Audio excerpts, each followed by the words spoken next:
Hey everybody, this is Vince Gilligan, one of the executive producers of Better Call Saul, and this is episode 204, and the title is Gloves Off. And this is Peter Gould. I'm another executive producer on Better Call Saul. This is Diane Mercer. I'm one of the producers. I'm Gordon Smith, and I wrote this episode. And I'm Patrick Fabian. I play Howard Hamlin.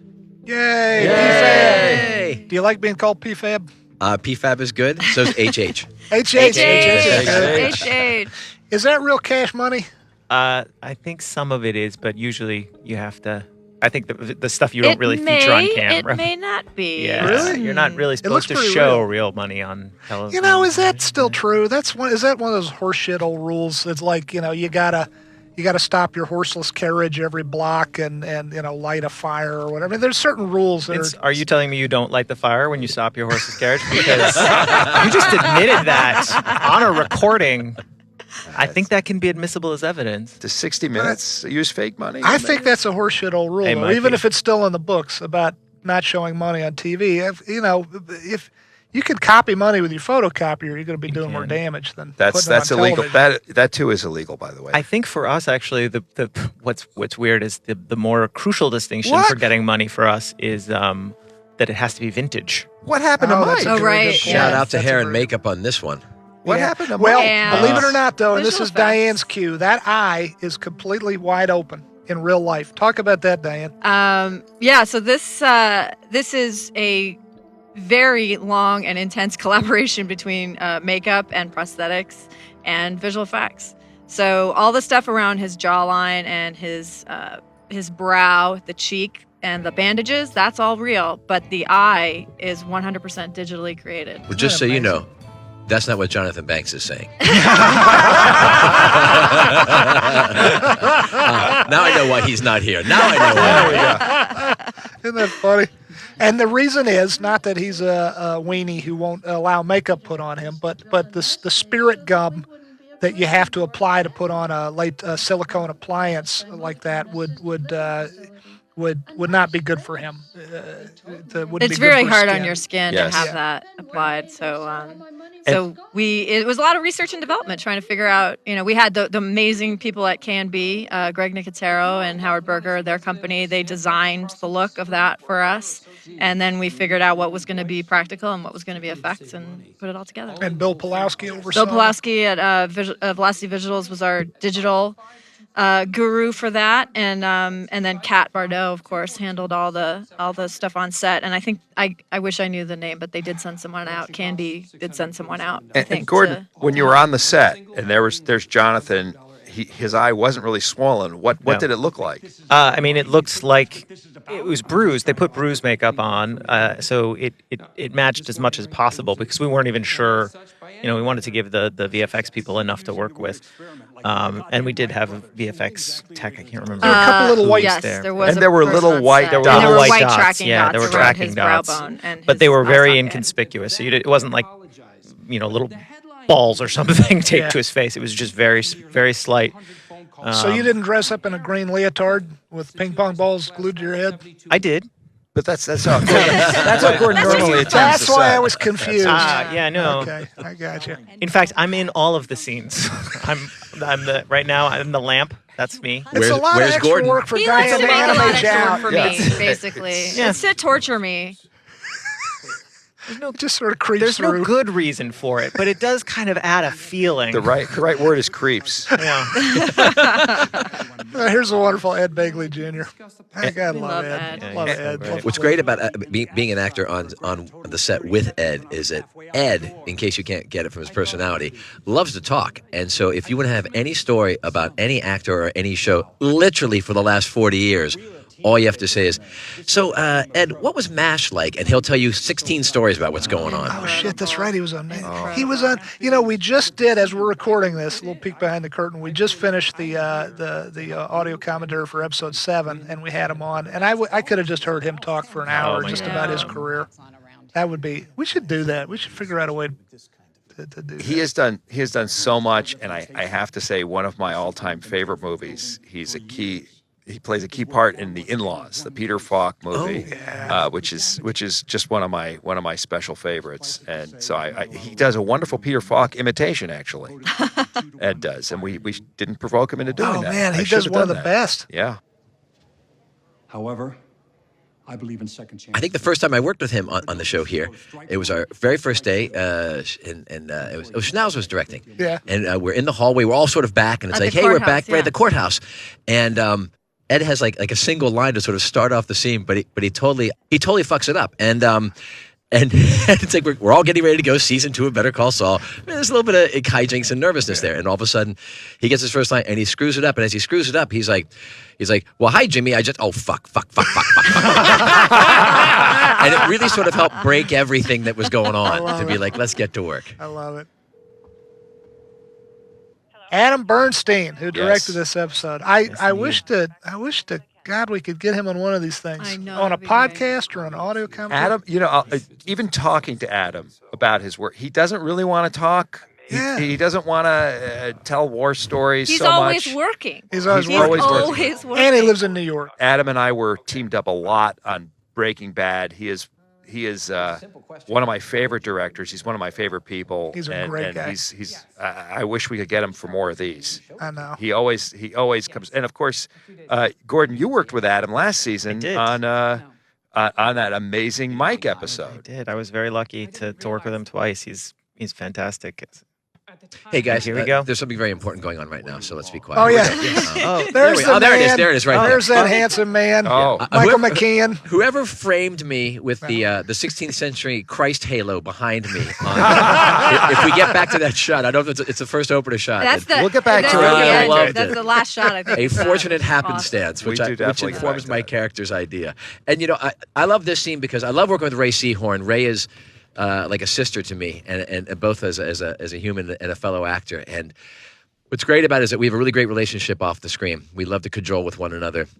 And as our relationship on the show has sort of turned and soured, this is a souring scene, Right. absolutely, because I feel like I have to really be like the father figure in it, and I have to sort of give her. There's a St. Christ. Howard. Yeah. St. Howard. Icon of Howard. Hamlin. But it was so much fun to work with her on this to sort of dress her down because it helped me as an actor sort of solidify. Right, I'm the H and HHM. This is my ship, and it's serious business. No matter what my affections may be for her professionally, transgressions have occurred, and Chuck's my right hand man. And until he's out of the picture, she's a comer, but she's only that. She's on deck, and so therefore she has to be sort of put Well, in let place. me ask you, and all joking aside, I mean, you guys love each other as friends and in real life, but when you have to play that kind of stuff, does it affect your friendship in real life? No, but I will say, like the crazy person I am, sometimes there'll be parallel thoughts in your brain. Like sometimes actors will talk about like trying to be the director at the same time as well, and you're sort of partitioning your brain. Right. When I'm with Ray, sometimes I will sit there and be in the scene with her, and then a little part of me will think, she's judging me. I mean, judging your acting? Oh, yes, absolutely. She's like, he should have done his homework. But it helps the character. Wow, that's great. You guys are great together. Easy. I-40 on right. Another great scene here. Jonathan Banks and Michael Mando. Great. I love this scene. Was this what was this like? Was this hot this day? It looks hot. Oh my gosh. Yes, it was really hot. This was August shooting, and Mr. Banks is stuck in that black He doesn't like wearing jacket, jackets. but We put ice underneath, though, don't we? No. No. No, I he was just- serious. We don't do that? We had done that in the past, but he actually he sort of has poo-pooed that in more recent days. Gotcha. But Some it's- sort of ice pack, yeah, freezer no, pack? no, nothing. Okay. He's just soldiering on. But yeah, it was hot and very, very direct, bright sun. But they stuck it out. They're great. Yeah. And this place, talk about the El Michoacano here. It's an actual restaurant in Albuquerque. We scouted a few places for this location because we knew it was coming. when we were in the room, we briefly considered it being a different restaurant, but we found this place and loved it so much as is, and it looked so great, and it felt so authentic. So we didn't paint it yellow. We didn't paint it yellow. That We place didn't- looks like that. No, you can that's- go that's- eat there, and people are nice to own it. Nice Yeah. folks. Nice. We did one thing on the inside to kind of make the space a little bit more compact, actually, but otherwise, it's exactly as is. And we also, I think, it's a nice kind of reference, I think, too, because we know that some part of the cartel that Tuco's involved with, the Salamancas, hails from Michoacano, from Breaking Bad, from Michoacan. And now it can be told. Say the name of what it would have been. The name of the restaurant as originally. Originally, when we were baking this, we thought maybe it would be Taco Cabeza, Yes. because there were a lot of jokes in Breaking Bad.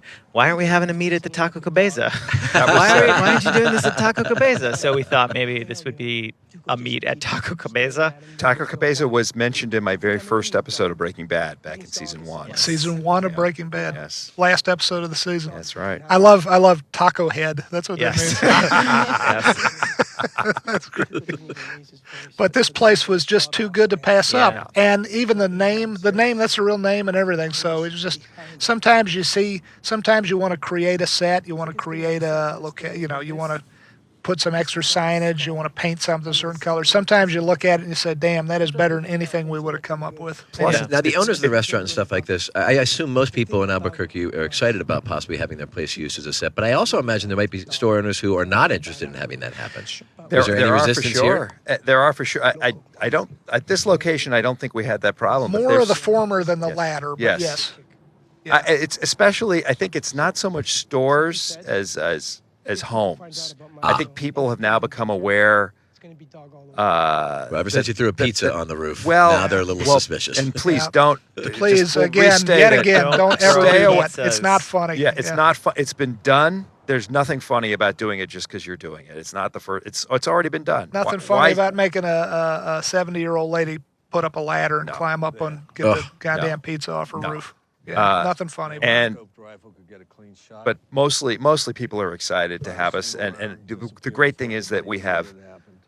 I think the best crew in the business, and people treat the locations with tremendous respect and Right. care, and we certainly appreciate it when folks let us shoot in their locations. I also the other great thing about El Michoacano is that it's painted in the colors of our logo.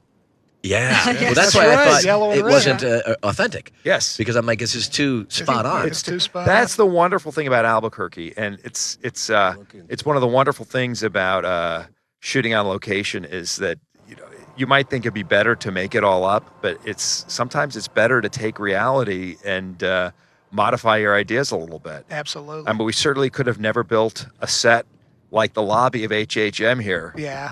It's Good segue, Peter. You're right. It is. It's a great, and it changed when we saw it. We said this could work for a lot of reasons. It's not exactly what we originally had in mind for HHM, but you know what?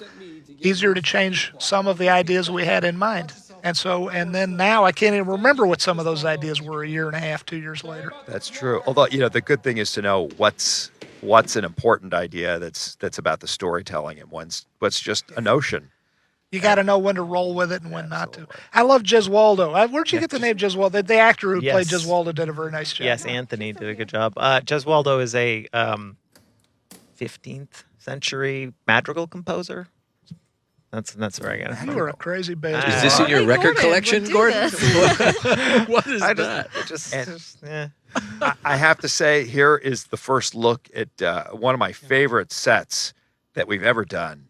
Tony did this magnificent doc review set, and this is on stage at Q Studios. It's not underground, but it sure feels underground. It sure doesn't it? does. I didn't Feels know like that. A bunker. Feels like Hitler would have shot himself in Yeah. the mouth in here. This was a tremendous amount of work for the production design team. This is all built and on set. Those boxes all have unique codes on them.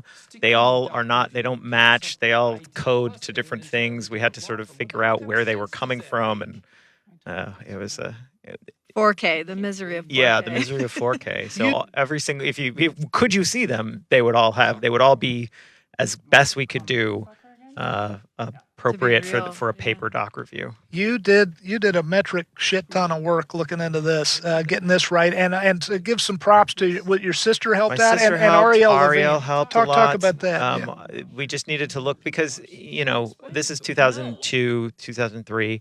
Probably things could have been moving to a digital doc review at this point, but we kind of liked looking at it on paper, so we had to kind of do an archaeological review of how legal process works. And doc reviews are they're boring, they're tough. You have to be detail oriented. You're going through and you're looking for specific things about specific parts of this, specific moving parts within the legal, enterprise, and then coding them and then sending them off to be logged in and all of this stuff. So we had to kind of figure out exactly what the process could look like, or there's various ways that different people do doc reviews too. So we just had to think through all the details of where these boxes, each one of those boxes is coming from a different part. Some of them are from Sandpiper. Some of them are directly from Sandpiper. Some of them are from Schweikert and Coakley.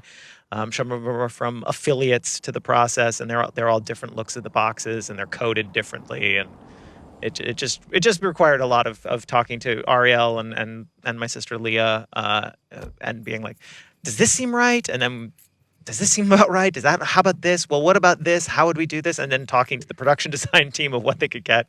So we're all for hopefully it's the kind of thing that doesn't jump out. You just look at her and she's just doing her job. And then, talking to Ray and kind of going through the process with props so that she just looks like she's been doing it over and over, and then it goes away. And it's not giving anything away to say we're going to see a lot more of that room and that process in episodes to come. And every bit of it is at least close to accurate. As accurate as we could make it.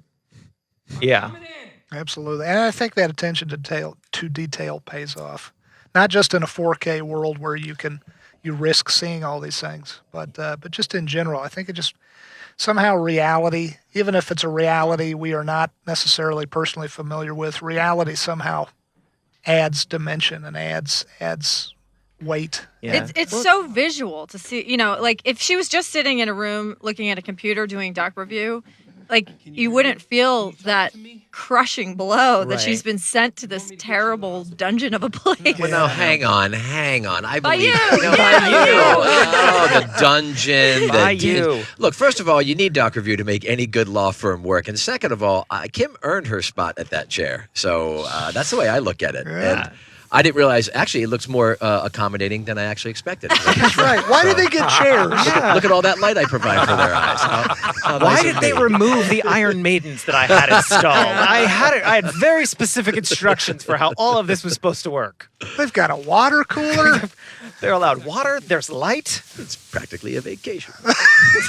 The law. Yes, we wanted it to feel like an assembly line, as close to a legal assembly line as possible. So. Who's our supplier for these space blankets? That was a nifty NASA. little pull out. And by the way, these space blankets are a tricky thing because they're a terrible burden on the sound department, on Phil and his sound recording team, because they crinkle like hell. So usually, sometimes we use real ones, but sometimes we use ones that aren't, if you look at them real closely, they don't look quite the same, but they're a lot quieter. And then we add in all the crinkling later. Our amazing post-production sound team puts all the crinkling in later. Nick and Larry and Kevin mix it all in, put it all in afterward. My dad asked me if we buy them in bulk. We should. I said, I think we do. I think Chuck does. That's for Chuck sure. Does, sure. Chuck bought No, a someone buys them. Yeah, I think Kearney Chuck bought a buys lot in bulk. before he stopped driving. I think we should have a Better Call Saul branded space blankets down at the Army Navy store, down at great idea. REI It's a and great Adventure idea. 16. Yeah. We could put Chuck's face on them. I'm on board with that. Oh, God, I love this guy so much. Jim Beaver Oh. is back, and we love this guy. Absolute friend of the show, part of the Breaking Bad family. Obviously, you've seen him on Breaking Bad, if you've watched Breaking Bad. You don't get quite the scope of that gun here in the trailer. It's enormous. That's It's like an yeah? AR-15. 3.5 feet, 4 feet long. It's longer than that. It's like 5 feet, I think. 5 feet something long like and- that. Five and a little. It's hanging off the edge of a queen size bed on Gotcha. both sides. Wow. Oh my and God. nearly 40 pounds. Yeah, it's an immense. It's a cannon. Fires at 50 caliber. 50 caliber BMG. Yeah. Yeah, like around the size of a Sharpie pen, the length Yeah. of a Sharpie pen or something like that. And he says it looks like a hernia with a scope on it. I love the way you wrote this scene. You wrote this. Gordon. You did a wrote great the hell job. out of it. Thank you. And this, of course, by the way, another Tony Fanning set, which is built to be reminiscent or of the hotel room, the same motel room where Jim Beaver sold Walter White. That's right. His Walter His White 38 is. snub. his That's 38. right. His 38 snub. Exactly right. So Which we didn't have that set was long since folded and struck. Yeah. So I don't it- even think We- there were any drawings. Yeah, that still no, exist. we had to No, we- basically go from photos. Yeah, I think. there were a lot of photos, and we pulled a ton of screenshots and stuff so that they could match it. But Because back in the day, it was the lovely Mark Freeborn was our production designer, great guy. But in the move from one show to the other, we lost some of that material. I love up in the corner between the two gentlemen there. I don't know if you can see it in this shot, but there's water damage, Yeah, like old yes. water That's a great damage that was detail. painted in. I Yeah. love that detail. And it's we're learning something on Mike here. We're learning a lot of things. One of the things we're learning for sure is that he was apparently a sniper in Vietnam. Sure seems that way. It seems that way. Great Yeah. sniper. And he was very familiar with the M40 rifle here. You know, as an actor watching these two guys, I got to have dinner with them the night before they did this scene, Oh, and yeah? it was great to hear them discuss their work, and then also in the watching of the scene. It's a great lesson and a great reminder. Jonathan's sort of a master at this, of, for lack of a better word, minimalism. The gentlemen are just locked into who they are Yeah. and what they're saying. There's no window dressing, and it's so riveting. It makes you drawn into their thought process, and it's just them being still and really knowing what they're doing. And as any actor, it's a great lesson to always take a look at. That's an excellent point. That's an excellent point you make, Patrick. They know enough to not worry that they're not going to be interesting, that they're not going to hold the screen. They don't do too much because they feel confident enough that they don't need to. Now, I'm not saying they could wear a knit tie very well. Let's be clear. There's places for everybody in the universe. And I love Jim here. I love these two guys together. Jim, and I think Jim really is a Marine Corps veteran was a from. Marine Corps I think vet, he yeah. did serve in Vietnam. Yeah, God he bless him. mentioned that, and he was great. They were both so great.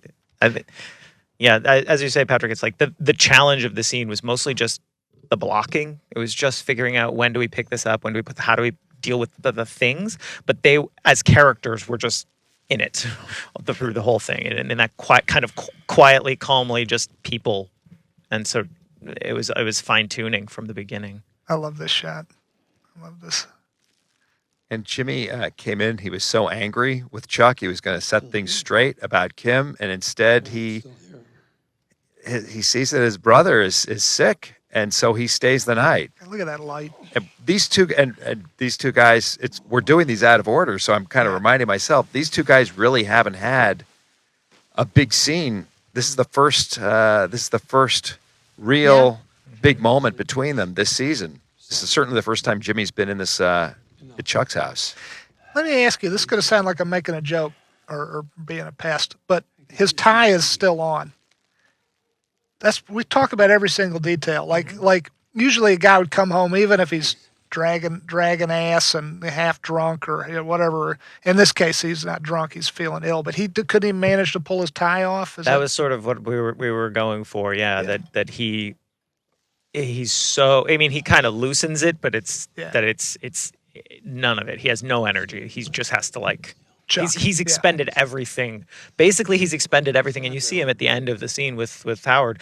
He's scratching his wrist. He's expended everything he could just to be at that meeting, basically. And back to that scene, which was a nice touch. That was not written, right? That was something Michael did. I think it was written. It's written. Oh, it I think is? we talked Oh. about having that in there, and then he figured out exactly what to do. Yeah. Nice. But some of that stuff, you guys write that in based on things Michael chose Oh, to yeah, do in absolutely. season 1. I mean, Or Absolutely. Patrick No, or it's- whoever. Yeah. Yeah, it's we try to. There's a feedback loop, you know. We Exactly. try and kind Yeah. of look at you what see we're what they getting do, from, and then from people, and then remember to do it to bring it back. Yeah, a lot of what Hamlin is. I mean, Hamlin, for instance, because Patrick's sitting here. Hamlin, for instance. I mean, a lot of people watch him say, hey, Hamlin's a pretty bad guy. And Patrick says, no, he's not. And I actually, all joking aside, I tend to agree. I think he's a complicated character. But he was kind of a straight-up villain in our minds, kind of, sort of, back in the first episode of Better Call Saul. And he is much more nuanced. There's much more to him. I'm not sure I don't know that he's a villain at all at this point. I know he makes us actually have unhappy. to say, I'm on team Hamlin on a lot of these things. I really am, because I think that he has a code, Yeah. and he's a very challenging boss, and of course he has an ego, but you know, it's very important to him, his company and his image and all that stuff, and it wasn't his fault what happened, but that's very upsetting for somebody who has such a strong kind of belief in who they are and what their company is supposed to be. Sure, and even you're talking about going back to Chuck and his electricity thing. You know, the fact that Howard, up to this point, doesn't really openly acknowledge it in a way like Right. he's very waspy. He's very waspy in that sense of Yeah. something's going on here, but we're nice people and we're not going to talk about it. Right. Yeah. So like whenever he does twitch, Howard never like rushes to his side, Right. which is also a choice in their relationship defined. And the reason I brought all that up is that Hamlin might have been a much more paper villain, cut out paper villain, if we didn't like you so much. And you know, we watch you, we learn from you, and it informs the character. It was what Gordon was talking about a few minutes ago. It's kind of a feedback loop. It's kind of and it happens with a lot of our actors and a lot of, you know. Patrick brings a kind of a likability and a decency to Hamlin, and it's one of the things that we key into. Yeah. And Howard also he's protecting his reputation, and that's what else does a law firm have but its reputation. Absolutely. I think Michael has said in various panels and things that I've heard him speak about the character, and that nobody is just one thing. Yeah. Which I think is a really great way to think about it. It's like, no, yeah, like you want to be like, oh, you're the villain, but it's nobody is just one thing. Here at this moment we wanted to get in, I think, because I genuinely think on some level Chuck believes everything he's saying here. I love you, but I need to make sure that you're not hurting people. Yeah. And like that, but I love you. Yeah, it's my brother's keeper. Yeah. I love you, but. And it is, this is all collateral damage. Everything that's happening in this episode is collateral damage from Jimmy's Right. choices that he makes, you know? I mean, and Kim has a code too, obviously. She could say she didn't know about the commercial. Yeah. But she doesn't, Yeah, no, you're right. So I think in this scene, this stuff coming up here, Michael's character, Chuck's hard to like in this show. Not the character, because he, for a lot of reasons. But the truth is, he's not always wrong. A lot of what he's saying here is dead on. And people like, I hate Chuck. The truth is, and he does a very nasty thing. The character does a very nasty thing at the end here, which is, oh, by the way, you're going to be late to work. Ha ha ha. Yeah. Because Jimmy was there making sure he didn't die all night. But a lot of the stuff leading up to it, he's not wrong here. But and it's like Gordon was just saying, nobody's just one thing. I was saying to Bob, I like this scene a lot because there's the threat of violence with these two at this point, and I like the danger involved. I think you're right. It does seem like Jimmy might just take a swing at him toward the end here. I love the way Bob. I love the way Bob and Michael play this. I love the amping up of it. I love the way Adam directed it, and the choreography of moving two guys around a room, and it's something I'm always nervous about with a very long scene in one location. It's like, what do they do now? Okay, they got to move over here. Now I got to put the camera here, and I got to put it there. And it's easier if they just sit there the whole time. but it's like, but you got to keep it moving, otherwise it's boring. So and these actors like to move. Bob. You can see he likes to move. He's expressive with his movements, and I like you, Vince. I watch some of the way some of these scenes and the way Adam has choreographed them, and it's invisible, I think, Yeah. unless you're watching for it. But it's masterful. This scene, and also the earlier one with Mike and Nacho, Yeah. with it, and each movement kind of is about the movement in the scene and the movement and what's going on with these two guys. I love that thing with the hand. Yeah, it's wonderful. But it's tricky because every time they move to a new location, a little mini location in the room, going from the desk to the sofa, suddenly you got to have a whole new bunch of opposing camera setups. And at a certain point, as a director, you're just driven nuts. You're like, how do I do this? That's why Adam's a master. And you're also doing them out of order. That's Yeah, the and you shoot them out of tricky thing order. is they're out of order, and Adam is able to kind of figure out everything that he needs and figure out the most efficient order to get them in. And then this needs to be pointed out, the bare minimum of what he needs, because you don't want to shoot a lot of crap you're never going to use in the editing room, which I always do because I don't know what the hell I need in the editing room. But a pro like Adam does the bare minimum. He's so quietly confident about it too, because it'll just be like, okay, yeah, that works. Yes. We'll start over here.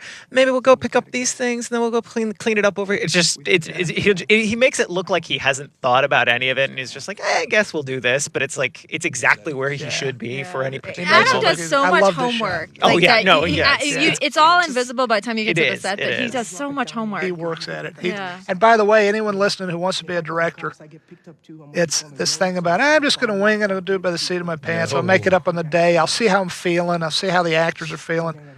That's all well and good. But if you haven't done your homework, if you don't have homework to throw away or to keep, you are not really doing the job right. I don't care what anybody says. If you haven't thought it out as much as you humanly can, it doesn't mean you got to keep it. Doesn't mean you got to abide by it. But you gotta do your homework as part of the job. This is a reverse shot. This shot is actually running in reverse. I love that. You got to look close to see that too, and the reason was because the spinning wheel came to a stop at the end. Is that right? Yeah. And here he comes. It's The sleeve gives it away. I think so. I think you're right. Shirt Yeah. sleeve. The shirt sleeve gives it away. does. I love this bit. Was this in the So script? good. Yes. Yeah, I love that. Yeah. I love that bit. and we were so happy to get Raymond Cruz Yes. in for this. Raymond's a very busy actor, and we were very happy he made time for us. And we're very happy this gentleman here Yeah. on screen made time for us. Max Arcianiega, good friend of the show, part of the Breaking Bad family. Of course, you guys will remember him from, he was at the start of it all, episode 1, the pilot episode of Breaking Bad, and we haven't seen him since episode 3. Yep. Which was Breaking also Bad. directed by Adam. Yeah, Yeah, Adam directed. I directed 1, and then Adam directed 2 and 3 both. He block shot. That was maybe the last time we ever did block shooting. No, that's not true, sir. Oh, You I'm did sorry. It. We did it one more time. That's 412 and 412, 413. You're We've exactly never done it right. on Better Call Saul. Yeah. Maybe we never will. Who knows? But Tampi, if you remember those first 3 episodes of Breaking Bad, he worked for Tampico Furniture, his dad's company. So this is a very deep cut here, very deep shout out. And I remember that was our first couple of days on Breaking Bad, and you said, we really like this actor. We really like Crazy Abe. Maybe, what if he's not dead after the pilot? Can I tell you, all credit to Kelly Dixon. That was really her idea as much as anybody. She was our editing assistant, the assistant to Lynn Willingham back the very early days of Breaking Bad, before she became an editor on our show in her own right. And she said, I love Crazy Abe. When are you going to bring him back? And I said, what are you, nuts? He's dead. He died in the pilot. And she kept bugging me. She said, it didn't have to be dead. We saw him flopping around in the back of the RV, but it doesn't mean he's dead. I said, he's face down in a bunch of caustic chemicals. What are you, nuts? And then I thought about it. I said, she is right. I really do like this guy. I like both those guys, by the way. Don't read into the other gentleman, John Koyama, who played the other dead guy in the pilot in the RV. John, if you're listening, don't read into it that we didn't like you. We loved you too. But it seemed a stretch that even one of those guys was alive. both of them being alive might have been too I much. would like to report a fight going on at the old You want to explain to the younger viewers what this strange device is that Mike is standing at? This is a pay phone. That's not a phone. That's a phone. You could put money, usually in the form of quarters. Quarters are metal coins. Wow. Coins are whatever. It's You can put the Google money it. in, and then you had the Yeah. other people's snot all over your You face. had Yeah, I was going to snot say, on other people's snot all over your how were face. we not all just sick? Sick all the time. You know what? Never leave the house without quarters. That was the thing. Oh, that's right. A pocket full of quarters. By the way, you know something? All joking aside, the very fact that payphones have gone away might mean that all of us turn into lightweights immunity-wise. It might. Because with this phone, with the snot-covered phone pressed to your mouth and your ear, you might have built up more of a tolerance to weird germs. Yeah. Now the I love that. I'm so glad that those of you listening to this on home video heard the full line there. Yeah, the And- full, and- in and all this- its, didn't say uh, fudge. in all its Anglo-Saxon glory. Yeah. That's Yeah. right. That It's that funny. line reading that he does Yeah, it's great. afterwards, where he says he just hit my Who's in my car? Yeah. It was so unexpected, I think. He does a That's great just job. so All great. these, and of course, Michael Mando's great in the scene. Michael Mando's got a lot of heavy lifting to do here. It doesn't necessarily look like it at first blush because he's mostly quiet, but watch his face very closely throughout the scene. He's got to play it cool for Tuco. He's got to look like he's on Tuco's side, but secretly, we got to see, as viewers, we got to see some fear coming through. Oh, he's got to some be concern. agitated and nervous and Yeah. all alert because Yeah. everything can crash and burn for him right now. Yeah. Plus, he's working with these two guys as actors as well. Yeah. Piece of shit next to you, that's mine. You just ran into it. No, I don't think I did. Recall it. Michael Mando has done this. It reminds me a little bit of a scene earlier in the season when Mike comes to visit. When he goes to the furniture Yes, not just upholstery, his dad's father's business. Yes. Oh, and, right. And he's playing one scene with one character and another scene with the other, and that's At the that's same a little time. bit At the what's same going time, on here. Jose Pintor, if I'm pronouncing the gentleman's name right, I love this guy's face. He did a very nice job. The manager of the El Michoacano. Had he acted before, Gordon? No. Where did we What a find him? face. We were looking. I think we actually looked for him for.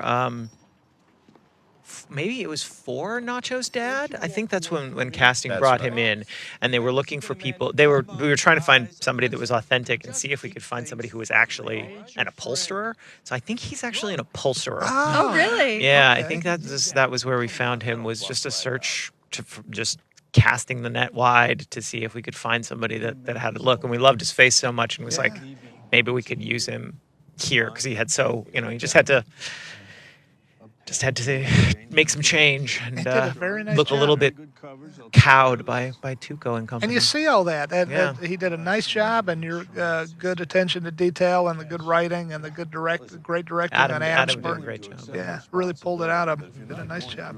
And here we have the showdown between these two incredibly formidable characters who never overlapped on Breaking Bad because, of course, Mike was introduced quite a bit after Tuco was already out of the picture. That is correct. I'd forgotten that. This was a big part of the fun, as I recall, when we were breaking this episode, is saying, "Oh man, we get to see Mike Yeah. and Tuco together. This is going to be great," and it is. I love that. I love that reaction. Yeah. Nice reaction on Michael's part. Accept that, then I can't. And you shot this over what, 2 days? 2 days, yeah. You can kind of see it with where the sun is falling on people, but I think our colorists did a great job, and Adam did a great job, and Arthur did a great job trying to kind of mitigate how Yeah, we're outside all day, 2 days in a row. Yeah. You're gonna have some You're going to sun have movement. those issues. So yeah. Yeah, Ted, our colorist, did a great job, and Arthur always does. That's that crazy judge, that crazy pistol we saw in the pilot that shoots shotgun shells. It's a cartoon gun. It's a real gun, but it is practically a cartoon gun. It just is. reminds me of the gun in Roger Rabbit, the cartoon gun that shoots bullets that fly around corners. It looks like something Yosemite Amazing. Sam would have in his house. Yeah.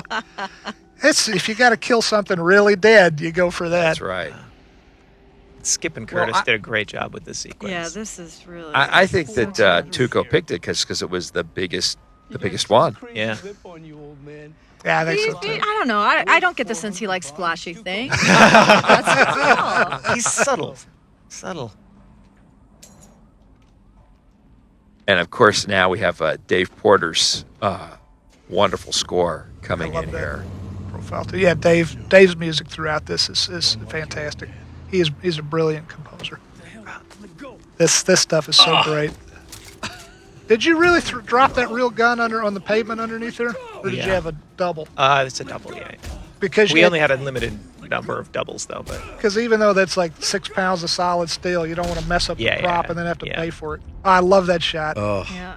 And Diane, digital work on his face. A little and bit, yeah, just for matching because between the stuntman and Jonathan and the makeup and not make just to make it all match. The most amazing shot to me, Talk though, about is that, the one that actually is not a very high-tech effect at all. It's low-tech. It's why don't you talk about that, Gordon? it's a piece of I can't remember exactly what kind of glass, but there's a glass in front of the camera for the cops driving up to get you into. That's a And that great is- one, that but is also the punch. That's a Yeah. signature Adam Bernstein Oh, touch. not that. But then there's also the moment when That is a low-tech. Tuco really slugs Yeah. Mike. Yeah. And the actors actually did that in slow motion with a lot of conviction. Right. And, Meaning they moved in slow motion, They but the moved camera slow rolled it right and at the speed. camera- They literally moved slowly. Yes. And yet acted it out in great exaggerated That's effect. tough. That's Yes. really tough to do. Yeah. yes. And then Skip McDonald, it's not just sped up. Skip McDonald actually jumped frames out creatively, To give figuring it out that- which frames to pull out. And Yeah, that's a great it has effect. tremendous impact. And thank you for mentioning Skip's name. Of course, never to be forgotten, the amazing contribution the editing always does to these episodes. Skip, our wonderful Emmy-winning editor, did such a great job putting this together. He is remarkable. As he does always. He's remarkable. He's quietly remarkable. Quietly. He does his amazing work with no fuss whatsoever. That's right. I love that eye. That's a digital eye Yeah. again. Yeah. In real life, his eye is wide open. If you saw the raw footage, his eye is wide open. That digital swollen eye is completely nothing but ones and zeros in a computer somewhere. But we did put some plumpers in his Yeah, mouth in his too, so mouth his and mouth all that that which was helped, I real, think, yeah. with getting that kind of. The Marlon Brando Godfather stuff. Yeah. But this is really due to Diane and Bill Pulowski. I think this material, to my eye, looks as good as effects I've Yeah. seen anywhere. Yeah. And I don't think it reads as an effect. I don't think think it so. just feels like reality. However, I didn't even know it was. Yeah. Good. I'm I mean, glad. I didn't. I mean, I thought, how did I miss this in the makeup trailer? Because it must have taken hours to achieve. But like you said, it's a combination, which is a great example again of all departments working together to achieve Yeah. one singular Absolutely. vision. Hey, Yeah. Gordon, I don't want to miss it because it's coming up and Yeah. it's the very last shot. Talk about the very last shot of this stuff, Yes, which to be is clear, so wonderful. since we've been talking about VFX, this wind we did nothing That's for. 100% real. This is 100% real. not We a did wind machine. There's no wind machine. There's no effects. This is just. It was really windy, and so when we're that's getting not this, fake dust It's added not in. fake dust. No.